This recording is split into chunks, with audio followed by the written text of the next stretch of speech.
If guys got raped and pregnant, there would be abortions available on every corner, every street corner. You'd have a different clinic that would take care of the problem. So Howard Stern said a few things I really agree with. One of them is that if men got pregnant, there wouldn't be an abortion debate. Long ago, back in like early 90s, there was a comic named Chris Collins. And Chris was hilarious. And one of his bits was about abortion. And he said, if men got pregnant, you'd be able to get an abortion at a vending machine. It is absolutely true. Howard Stern said it. Listen, men were ready to tear down and burn up the country over wearing a mask. How do you feel? How do you think they would feel if the government told them, oh, you're pregnant? You have to have the baby. You have to carry the pregnancy to term. We don't care if it's wanted, unwanted. We don't care if you're a victim of a rape, whatever. You're pregnant. You have no choice. How do you think guys who were ready to blow up the Capitol over wearing a mask would feel about that? But again, they don't have to worry about it because men don't get pregnant. I've always said men shouldn't have any word in this abortion debate until a man gets pregnant. This all started because of this electoral college. And, I've got a real problem with this idea, the concept that the majority of the people in the United States do not get what they want. Okay, this issue, Howard Stern took it back to the electoral college, but I don't just blame the electoral college. I blame the Democratic Party. Why? Because you didn't get Hillary Clinton in office. You didn't visit Michigan, and you didn't pound into people's minds how important the Supreme Court is. And this is what we get. What do we get, people? We get a right-wing Supreme Court that we knew from the start was going to do away with abortion. They want to get everybody a gun. And if they can stop black people from voting, well, that's just a bonus, isn't it? How much more of this bull that some hillbilly in South Dakota gets a more important vote because he lives in South Dakota? Now, Howard knocked hillbillies from South Dakota, and I say with no offense to hillbillies or South Dakota, the electoral college system is broken because the country has changed. When the Constitution was written, this was a rural farming country. Population centers have moved to the cities, population centers have moved to the coasts, and it shouldn't be weighted equally, okay? But this would be up to the Democrats. And I said this before, I will say this again.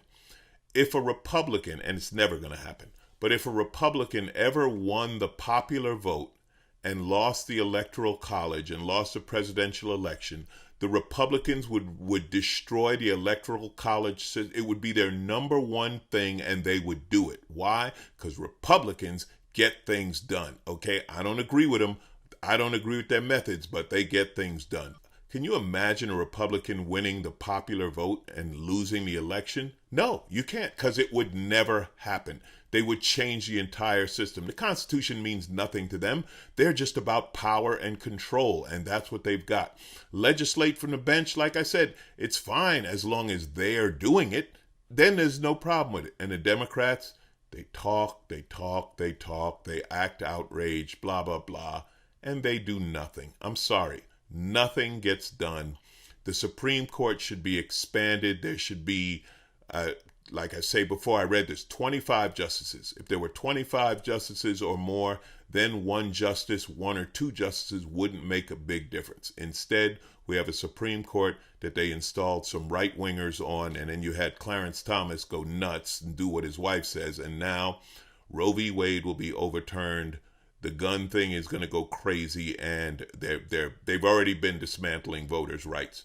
What more do the Democrats need to see before they're like, we should organize and maybe change the Supreme Court? Let me tell you something. Here's what I say. All unwanted children should be allowed to live at the Supreme Court building with those justices, and they should raise every one of those babies. That crackpot Clarence Thomas and that wife and all of them, they can raise these babies that they want. Finally, Howard said, leave these kids on the Supreme Court steps. Leave them at the Supreme Court building.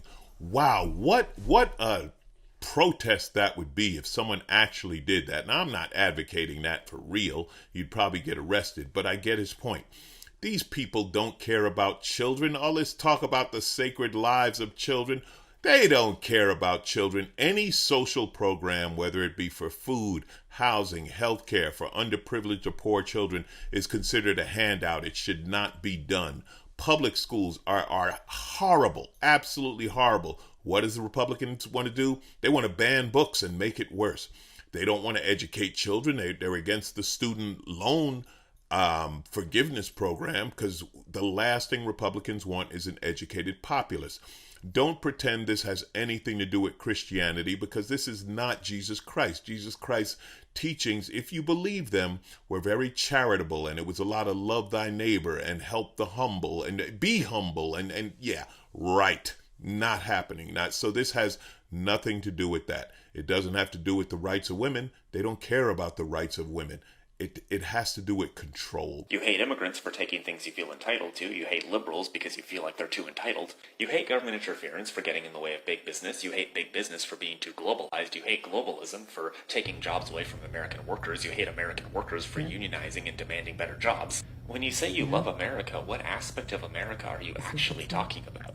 So this TikToker points out something that I think is very critical to understand, because what do Republicans like about the United States? They pretty much hate everything about living in a society. They seem to think that they're the only real person in the world and that everybody out there should be completely responsible for taking care of their needs, while they shouldn't be responsible for anybody else's needs. Just take a look at mask wearing, for example. They seem to think that that is the greatest form of oppression, but as the Supreme Court talks about overturning Roe versus Wade, they're perfectly fine with that. So what is it that Republicans say that they like about the United States? Well, I'm going to go on a limb and say that Republicans love what the United States stands for. I'm talking about what the United States really actually stands for in the world, because we need to understand this. The United States was literally founded by and for white supremacists. All of the land that is part of the United States was entirely stolen from indigenous people through an extremely horrific genocidal effort to steal wealth. This was, of course, at a time where additionally people were literally stolen from Africa and taken as slaves. That is what the United States stand for. That is what the United States still to this very day stands for, because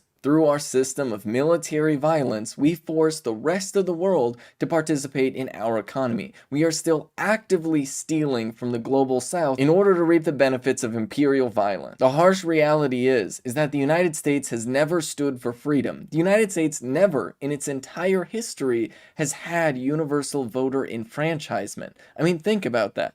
Never in the entire history of the United States has there been universal voter enfranchisement. Still to this very day, there are hundreds of thousands of people sitting in prison who are disallowed from voting, most of them whom are victims of an incredibly racist policing system that was designed for the explicit purpose of putting people of color in jail without cause or reason. That is the entire premise behind why the war on drugs started. So this is something that's critical to understand. The United States government itself has never had popular support. And when right-wingers say that they support the United States, that they are very patriotic and care about the United States, they are saying that they support the idea of rich white capitalists having hegemonic influence over the entire world and being able to subject people through military violence to their economic regime where they sit on top. This is why Republicans can, on one hand, hate basically everything about living in a society, while also at the same time claim to be incredibly patriotic. When they look at the past in the United States and all of the horrific things that we've done, they see that as a positive. They see that as a testament to the strength of the United States. And when we seek to change the United States, when we seek to replace the violent imperialist capitalism with something more humane, some might say socialism, they see that as an affront to the very values that the United States espouses. And this right here, I think, speaks to the central lie about the United States. A lot of liberals like to pretend that the United States has always stood for freedom and justice, and so they write a revisionist history pretending that what the United States did in the past isn't really who we are. Whereas the right wing, both at the same time ignores that history, pretends that it's not real or overblown, but tries to maintain the mentality that created that history in the first place. The fact that both liberals and conservatives categorically reject and deny the history of the United States in different ways leads us to this point where there's this sort of conflict over the soul of America, as they say. But the truth of the matter is that the United States' influence throughout its history and throughout the world has been one that is categorically negative. And no matter what pontification happens about the human rights that we respect and the freedoms that we have here, the harsh reality is, anytime human rights or freedom bumps up against capital, the United States always sides with capital.